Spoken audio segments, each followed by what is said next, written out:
So me, Jeff, Kevin, Matt, and Liam did our project on the effects of alternative energy sources on the American economy. So alternative energy sources are sources that are used that are not oil. So the ones we will be discussing are hydro, wind, solar, and nuclear. These sources of energy have one thing in common, and that's creating jobs for sales and infrastructure in order for these sources of energy to be used to their full potential.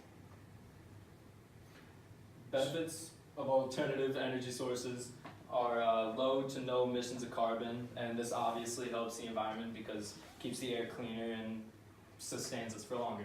And it is sustainable. These sources are roughly 100% renewable, and chances are they're never going to run out. It gives us a sense of security, which enables the economy to run more efficiently and gets cash flow going. And it is claimed to be a reliable source, as always. It would make more jobs as far as salespeople and people that have to work on these machines, engineers, and well, everything really. Negatives of alternative energy sources: it's not always reliable, there's not always wind, there's not always power, the sun's not always out. Windmills and hydro plants are large and they tend to take up a lot of space and land. Often these things rely on weather. Hydro generators need rain in order to supply a flow of water. Positives of hydropower are it's fueled by water, so it's a clean source and it's obviously renewable because we're not really wasting any water. It's a domestic source of energy, so we don't have to outsource for it. We don't have to spend and move all of our money elsewhere. It allows it to sustain in America for longer, thrive in our economy. There's, for damming, people must build this infrastructure, creating jobs for construction workers, engineers, designers, and so forth. Liam, hydropower. Oh, the negatives for hydropower is during drought, people would have to use fossil fuels because they have no water, and at that point, they've been paying for the hydropower, and now they have to pay for fossil fuels. Is inconvenient. And then these plants take up lots of land, taking away from potential real estate.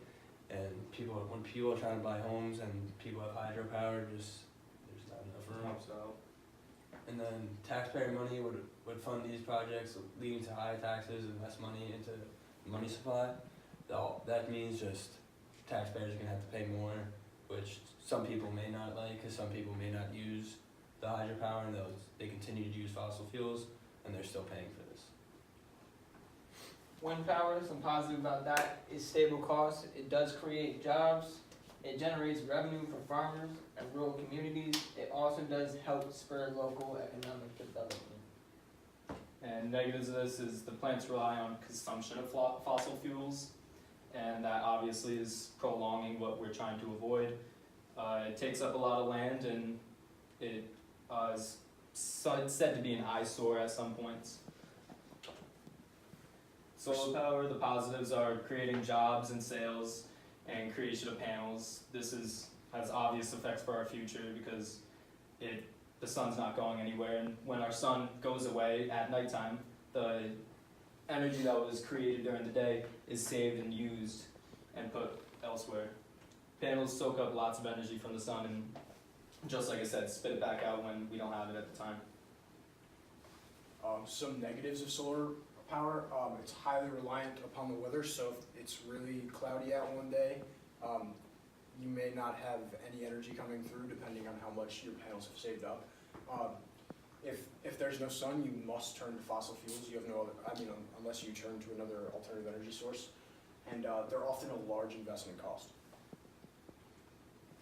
The nuclear power, the positives of this is they're extremely renewable sources of energy.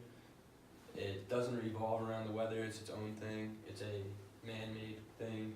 It's a big facility.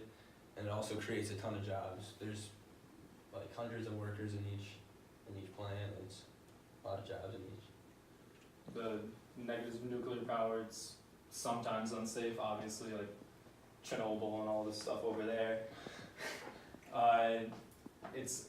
You're dealing with nuclear power, so it's a lot of nuclear waste and radiation and stuff that isn't If there's an accident, it's gonna be very bad. exactly, but it is known that the U.S. is fairly well or good with using nuclear power, and it's controlled by the government, so it's funded and steadily Steadily watched, sustained, very yeah, regulated.